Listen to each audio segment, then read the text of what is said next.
ഏത് സമയത്തും നമ്മിലേക്ക് മരണം കടന്നു വരും. ഒരു പൂച്ചക്കുട്ടി പോലും 10-15 ദിവസം കഴിഞ്ഞാൽ നമ്മെപ്പറ്റി ഓർക്കുകയില്ല, അല്ലാഹുവല്ലാതെ അല്ലാഹുവല്ലാതെ ഓർക്കുകയില്ല. അതങ്ങനെ അനന്തമായി നീണ്ടു കിടക്കും.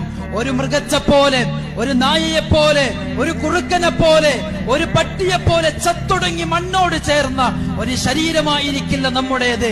നമ്മുടെ റൂഹ് അല്ലാഹു ഉയർത്തിക്കളയും. നമുക്ക് വീണ്ടും ഒരു ജീവിതമുണ്ടാകും. ഈ ബുദ്ധിയോട് അല്ലാഹുവിന്റെ ചോദ്യമുണ്ടാകും.